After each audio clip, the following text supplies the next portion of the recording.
George the Animal Steel's face, called Ugly Man beeswax candles. Um, the queepies are weird little um, squid, octopus like baby creatures. Very popular with the kids. We've got stickers, sort of like goofy sticker packs featuring various characters. Um, Magnets, fridge magnets, hugely popular. So those are all of the trinkets that we've done so far, and I've done other stuff in the works. Let's see what we have here. We've got like it's crazy the stuff we've got. We've got thumbs, like little thumbs. We've got lots of these skateboards. Man, I could go on all day. Pogs. I've got just pogs, like so many tiny little ceramic heads. So basically, I just collect a ton of crap and try to find ways of making amusing little objects out of them that will contain a gag, uh, and and kind of be in line with our very rigid brand standards and levels of quality control and whatnot. Oh, Um, there are. I mean, that pizza one I think was very sought after in Guelph. That was the one that people were really uh, feeding the fives into the Trinkatron to try to get. How do people set up their own variables to determine which you trinket know, is automatically dispersed to them? yeah, it's an interesting thing. So with the latest Trinkatron machine, we have uh, five inputs. Actually, I'll show you. Hold on. All right.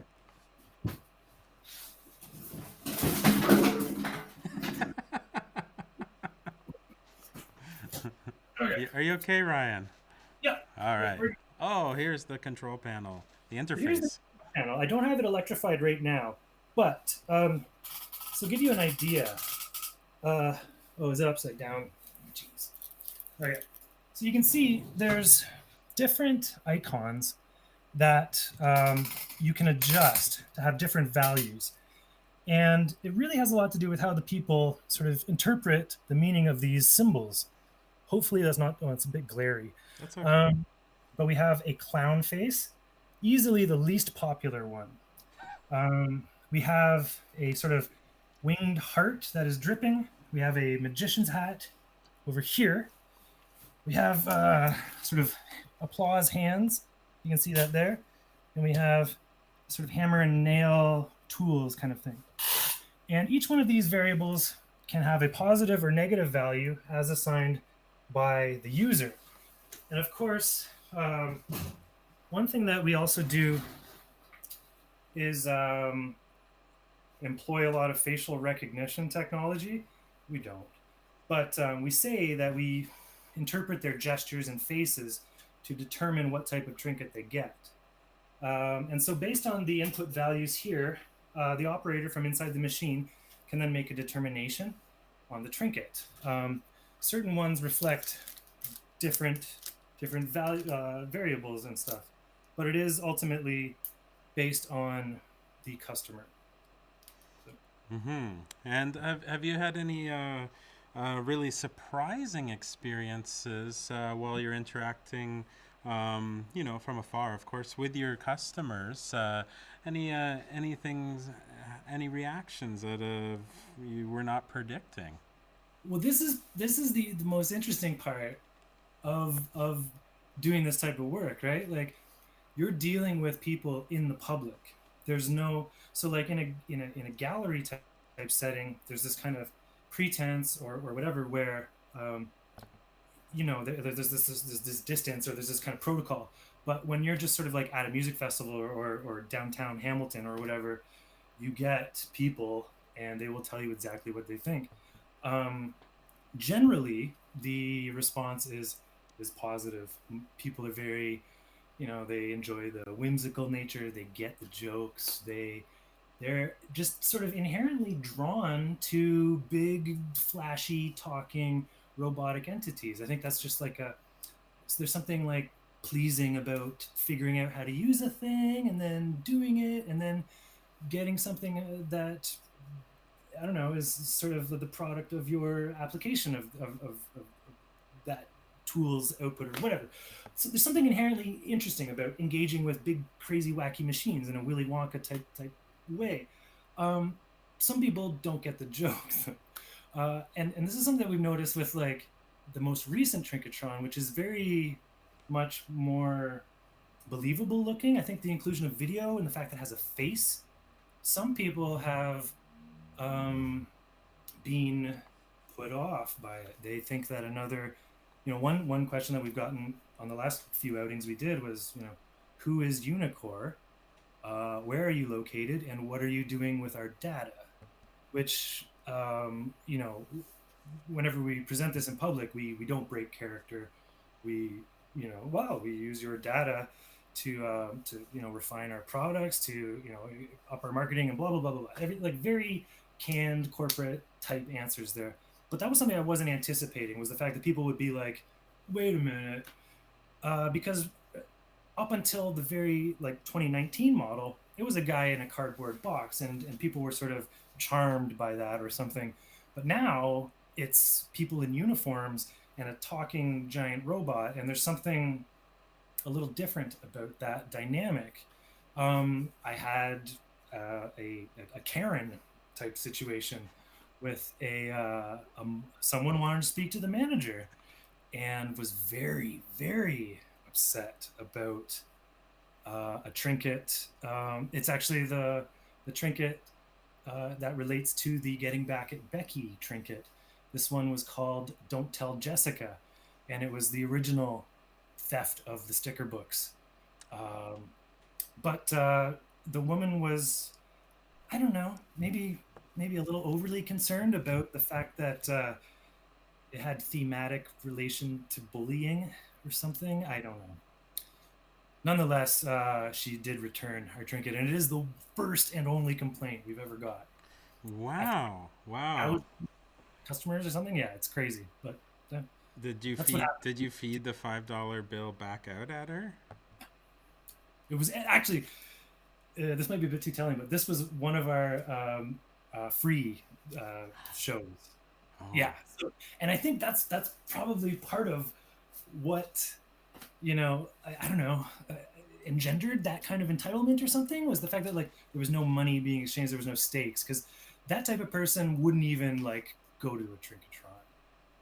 I So understand that. I used to do balloon busking, and if I was hired on an hourly rate for an event to make balloons for free, I'd get treated really badly. But if I was busking and people would make an exchange of money for a balloon that is treated like gold, really reinforced this idea that people have a strong innate understanding of capitalism. What did one thing I love about the Trinketron project is the Unicore corporation and branding. Can you talk a little bit about the Unicore and its mandate, its core values, and what it hopes to accomplish? yeah, for sure. And this is something that with the very, very first Trinketron, there wasn't any kind of presence whatsoever. And it kind of, as we started doing shows with the second model, the 6750, the blue one, that used these hexagonal knobs, we started seeing like um, uh, uh, an expanded narrative started developing, because we would get asked these questions: who are you, why are you doing this, what is inside the box, how does it work? And it was just so much fun to make up answers. And as the project has grown and we've developed ideas, and this shadowy, monolithic, very old school corporate um, persona developed, Unicore. And it's just I think part of what's good about it is that, again, it further removes me as an individual artist out of the equation. People don't like artists, people don't want to buy a thing off of an artist. So but Walmart, you know. So create like a like an entity, create like a brand, and and then people are much more comfortable just having those kinds of interactions, which is, I don't know, maybe unfortunate or something. But for me, it was very important that I, Ryan Cassidy, white heterosexual male, um, is not the guy sitting at a table trying to sell you these goods.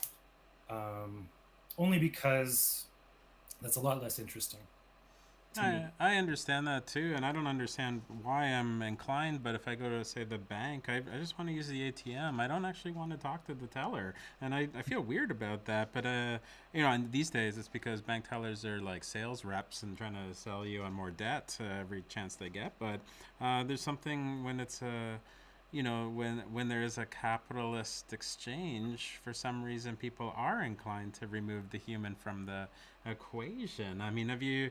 I know you've researched sort of like the history of these machine interfaces and whatnot. Do you have any? Can you hazard a guess, maybe, of why people are more comfortable with a machine than a human? Yeah, it's fascinating. I think I can explain my own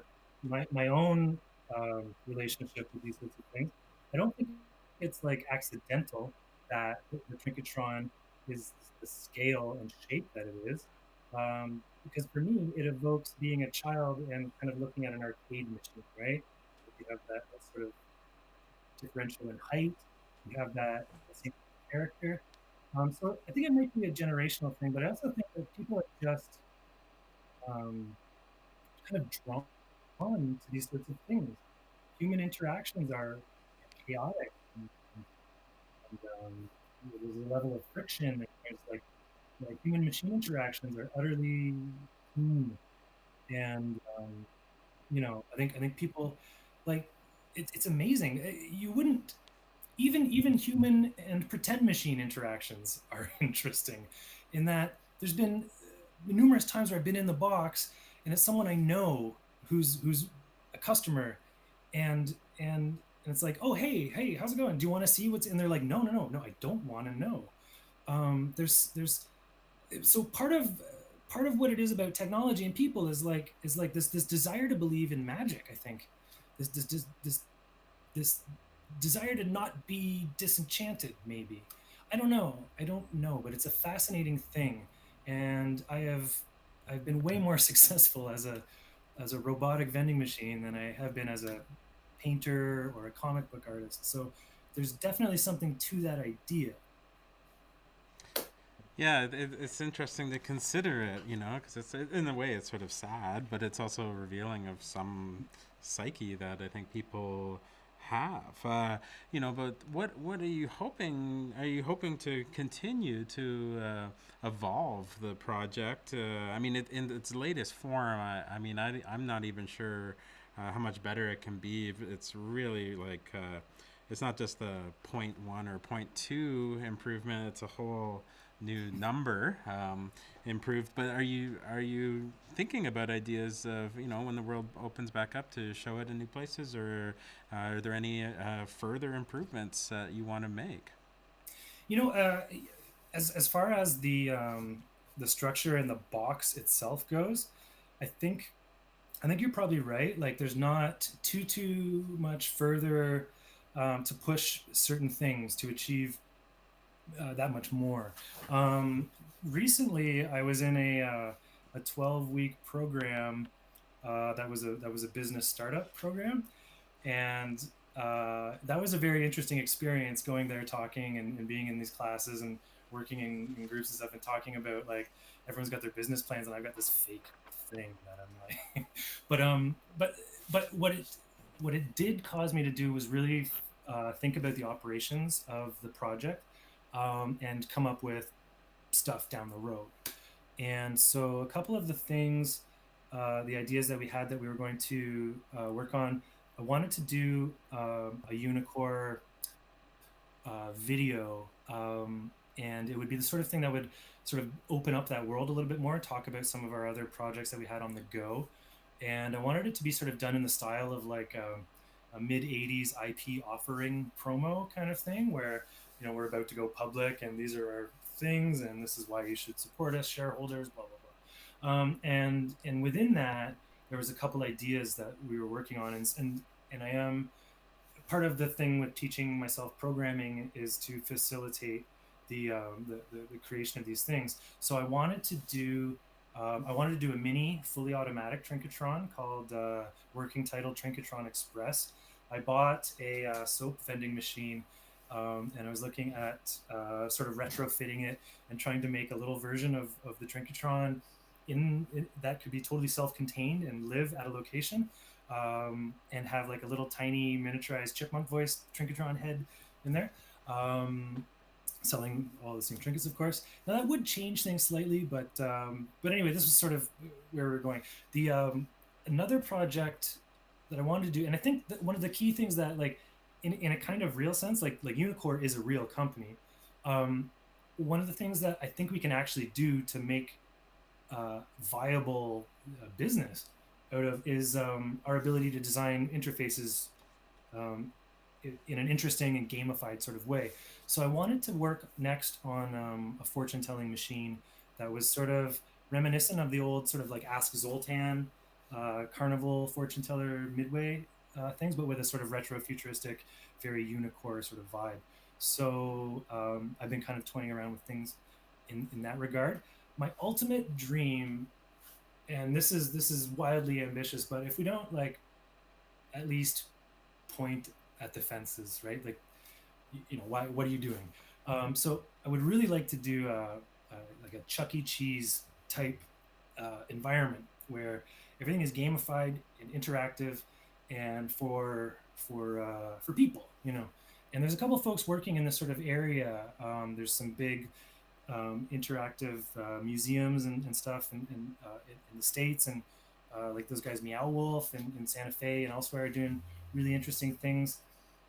And I wanna try to, yeah, find a way for Unicore to kind of become known for these interactive amusements that provide unique experiences, because it's a niche that I've been given no reason to stop.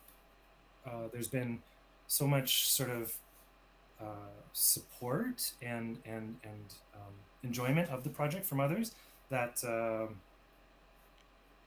yeah, I really feel like it needs to kind of keep growing and evolving that way. Well, corporations are legally obliged to keep growing in such a way, so I don't think you have a lot of choice that way, or your shareholders would be pretty pissed off, to put it lightly, each quarter in the coming up, especially with the market sort of crashing out pretty hard 2 months ago, slowly rebounding and whatnot. But so that's fantastic that you're not letting this cold that's going around affect Unicore and its plans to increase profits. So thanks very much. I think considering investing maybe to a small degree. I think the time is right, as I know it's going to keep growing with this insider information I'm gleaning from you today. Yeah, Yeah. yeah, lots of tips. I know that, I mean, it might not be the most profitable thing this millennium, but our AGMs are going to be off the chains. They always are. Yeah, it's one of my favorite events of the year, actually, breaking a lot of legal protocol, especially in the after parties. But fantastic time. I've experienced a lot of wild events at them. So I'm looking forward to the next one when it's safe to do so. Not that it was Yeah. safe in the past what we were doing, but when it's safe in a health way. Yeah, right. Yeah. So what have you been up to, Ryan? In the last little while, as far as like what are you thinking about Yeah. in the future? Like you're thinking about making a fortune telling machine perhaps, but I know it's not popular, but do you care to prophesize at all about what's going on right now, and what might change, maybe even in a positive way once this is over? Yeah, that's an interesting one. I mean, I can only guess, and it's a really, I'm fascinated by the weirdness of this. I've been a lifelong sci-fi nerd, and I have yet to see anything that kind of resembles this actual setting. I'm really amazed at the programmers of the simulation's originality in the subtle eccentricity of this particular level of gameplay that we've arrived at. I don't know. I don't know. I think one thing we can probably bet on is this. Um, all of the little guys are going to disappear and crumble, and we're going to see like the really the shiny chrome of capitalism, the glint. We're gonna be seeing that pretty pretty much guaranteed.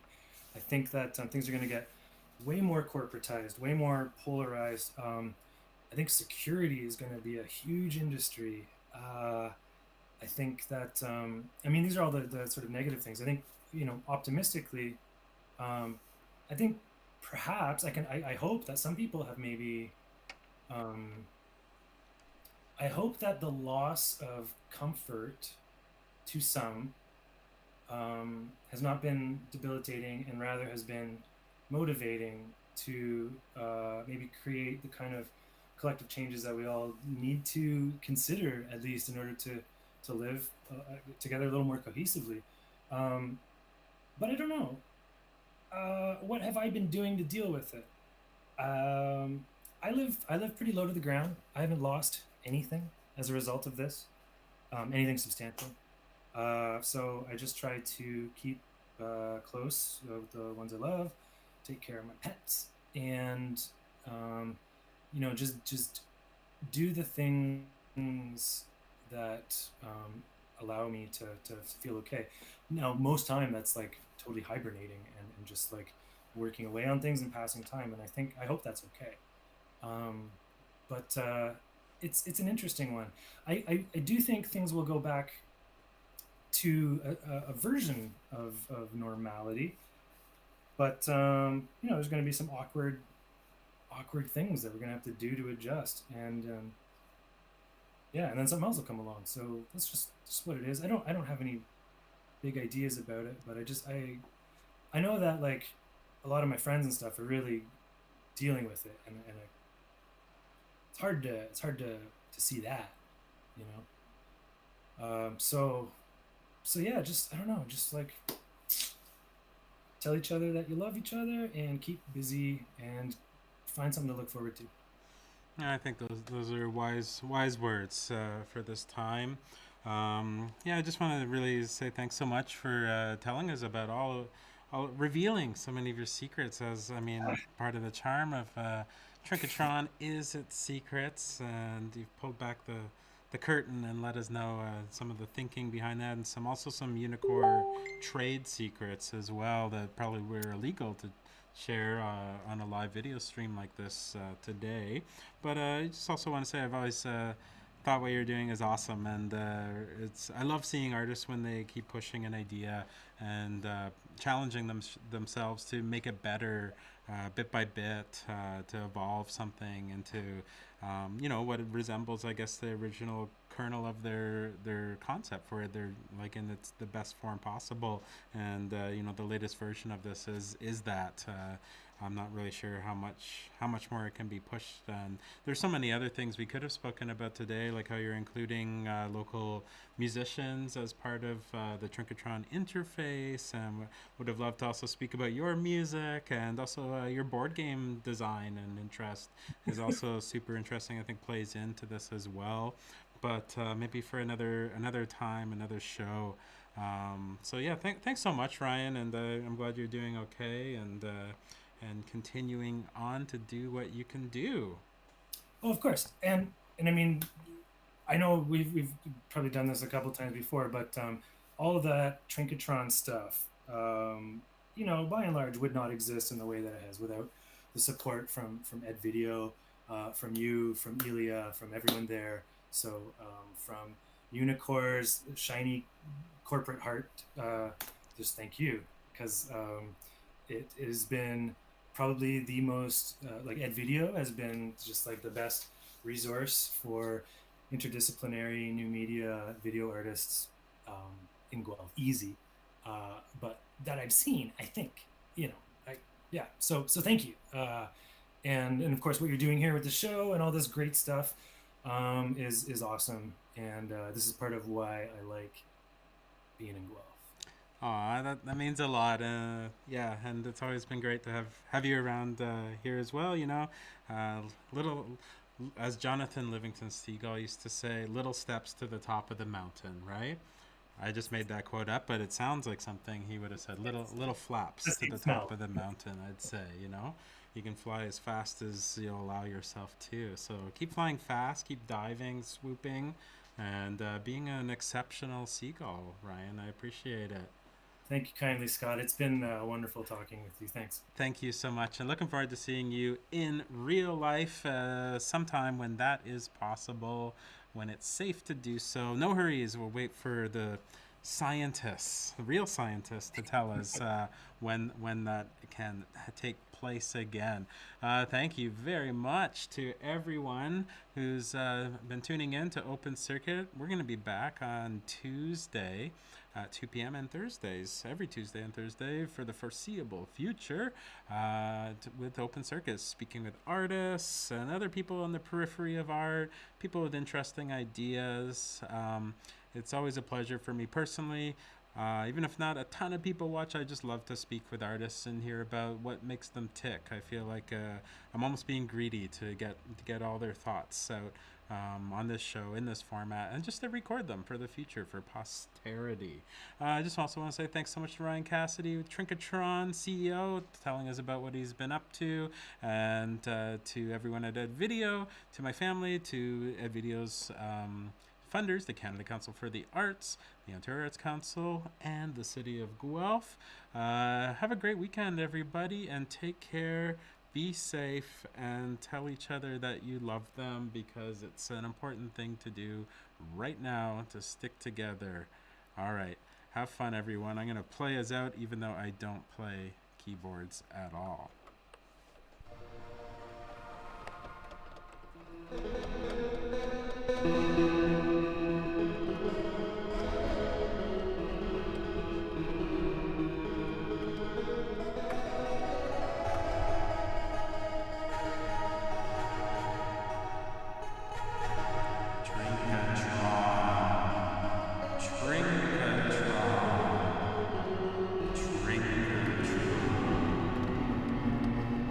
This has been